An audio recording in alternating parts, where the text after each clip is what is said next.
ये कहानी सिर्फ ट्रेन या फ्लाइट की नहीं है। ये कहानी है एक ही देश के अंदर बसने वाले दो अलग अलग भारत की। एक वो भारत जिसकी जरा सी तकलीफ पर देश में हंगामा मच जाता है, और दूसरा वो जिसकी दशकों पुरानी पीड़ा को एक आम बात मान लिया गया है। जरा सोचकर देखिए, जब कुछ 100 यात्रियों की फ्लाइट लेट हो जाती है तो मीडिया में डिबेट होती है, सरकार तुरंत एक्शन लेती है, नियम बदल जाते हैं। लेकिन जब करोड़ों आम लोग रोज ट्रेनों में जानवरों की तरह ठूस ठूस कर सफर करते हैं तो उसे नॉर्मल मान लिया जाता है। अरे ट्रेन तो लेट होती ही है, भीड़ तो रहती ही है, ये कैसा डबल स्टैंडर्ड है। और बस यही तो असली सवाल है। इंसाफ के तराजू पर यह दोहरा मापदंड क्यों? क्या इस देश ने आम आदमी की चुप्पी को उसकी रजामंदी समझ लिया है? चलिए आज इसी सवाल के तह तक चलते हैं। इस पूरी कहानी को समझने के लिए सबसे पहले हमें इंडियन रेलवे के विशाल आकार को, इसके स्केल को समझना होगा। हर दिन 2 करोड़ लोग, 2 करोड़, ये नंबर इतना बड़ा है कि आप यूं समझिए जैसे पूरा का पूरा ऑस्ट्रेलिया हर रोज ट्रेन में सफर कर रहा हो। इंडियन रेलवे सिर्फ एक ट्रांसपोर्ट सिस्टम नहीं है, ये करोड़ों लोगों की लाइफलाइन है।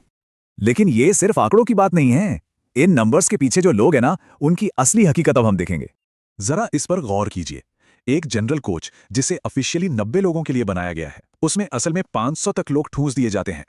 500! ये सिर्फ भीड़ नहीं है, ये तो सीधे सीधे अमानवीय है। लोग किसी सामान की तरह यात्रा करने पर मजबूर हैं। जरा इस हकीकत को इमेजिन करके देखिए। लोग इमरजेंसी खिड़कियों से अंदर बाहर चढ़ रहे हैं। पूरे के पूरे परिवार सामान रखने की छोटी सी जगह में सिकुड़ कर बैठे हैं। ये कोई एक दिन की कहानी नहीं, ये लाखों लोगों की रोज की सच्चाई है। एक ऐसा सफर जिसमें इज्जत की कोई जगह नहीं। लोग घंटों तक वॉशरूम नहीं जाते, सिर्फ इस डर से कि अगर एक बार उठे तो वो बैठने की थोड़ी सी जगह भी चली जाएगी। और ये सब उस देश में हो रहा है जिसे हम दुनिया की सबसे तेजी से बढ़ती अर्थव्यवस्थाओं में से एक कहते हैं। तो सवाल उठता है कि आखिर ऐसा हो क्यों रहा है? ये भेदभाव क्यों है? चलिए इस भेदभाव के पीछे जो पैसे का खेल है उसे समझते हैं। क्योंकि पूरी कहानी आकर एक ही चीज पर रुकती है, पैसा। देखिए, फर्क सिर्फ सुविधा का नहीं है, फर्क इस बात का है कि किसकी जेब से कितना पैसा आ रहा है। जिनका टिकट महंगा, उनकी तकलीफ भी महंगी मानी जाती है, और जिनका टिकट सस्ता, उनकी तकलीफ की शायद कोई कीमत ही नहीं है। और सबसे हैरान करने वाली बात तो यह है कि रेलवे में सफर करने वाले 85% जनरल और स्लीपर क्लास में होते हैं। ये एक बहुत बड़ी मेजॉरिटी है। लेकिन जब रिसोर्सेज और अटेंशन की बात आती है तो प्रायोरिटी इन्हें नहीं मिलती। पिछले कुछ सालों में हुआ यह है कि एसी कोच बढ़ाए गए हैं क्योंकि उनसे ज्यादा पैसा बनता है, और जनरल और स्लीपर कोच जहां सबसे ज्यादा जरूरत है उन्हें या तो कम कर दिया गया है या उतना ही रखा गया है। मतलब सिंपल सी बात है, जहां जरूरत सबसे ज्यादा वहां इन्वेस्टमेंट सबसे कम। और इसके ऊपर से एक और चीज है डायनामिक प्राइसिंग। मतलब जब त्योहारों का टाइम आता है, डिमांड बढ़ती है तो टिकट के दाम आसमान छूने लगते हैं। इससे होता यह है कि एक आम आदमी जो शायद नॉर्मल किराया दे सकता था, अब वो महंगा टिकट अफोर्ड ही नहीं कर पाता, और फिर उसके पास एक ही ऑप्शन बचता है, उस भीड़ भाड़ वाले जनरल कोच में जाना। लेकिन ये कहानी सिर्फ तकलीफ और नाबराबरी की नहीं है। अब ये लापरवाही जानलेवा साबित हो रही है। इंडियन रेलवे में लगभग 3 लाख पद खाली हैं। 3 लाख! और सबसे डराने वाली बात, इनमें से लगभग 1.5 लाख पद उन लोगों के हैं जिन पर हमारी सेफ्टी की जिम्मेदारी है, जैसे gangman, trackman, signalman, loco pilot. यहां भी वही डबल स्टैंडर्ड साफ दिखता है। एक फ्लाइट पायलट के लिए काम के घंटों और आराम के लिए सख्त इंटरनेशनल नियम हैं, लेकिन एक ट्रेन चलाने वाले लोको पायलट को 12 से 14 घंटे तक लगातार काम करने पर मजबूर किया जाता है। ये तो सीधे सीधे हादसों को बुलावा देना हुआ ना।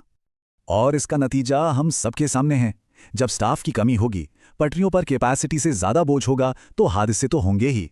ये कोई इत्तेफाक नहीं है, ये सिस्टम की नाकामी का एक मैथमेटिकल रिजल्ट है।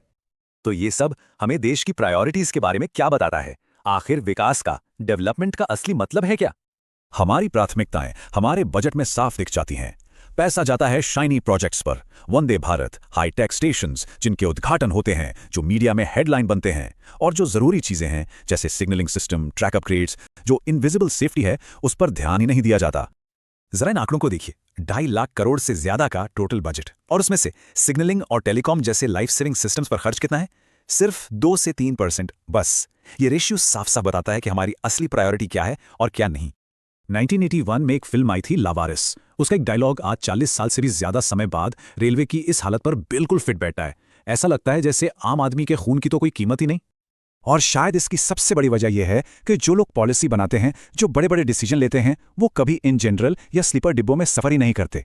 एक पॉलिसी मेकर और जमीनी हकीकत के बीच एक बहुत बड़ी खाई है। अगर देश के नेता और बड़े अफसर सिर्फ एक बार इस जनरल डिब्बे में सफर कर लें तो शायद उन्हें एहसास होगा कि डेवलपमेंट का मतलब सिर्फ रिबन काटना नहीं होता। तो आखिर में सवाल बस यही बचता है, क्या एक देश की तरक्की सिर्फ उसकी बुलेट ट्रेन की स्पीड से नापी जाएगी, या उसके सबसे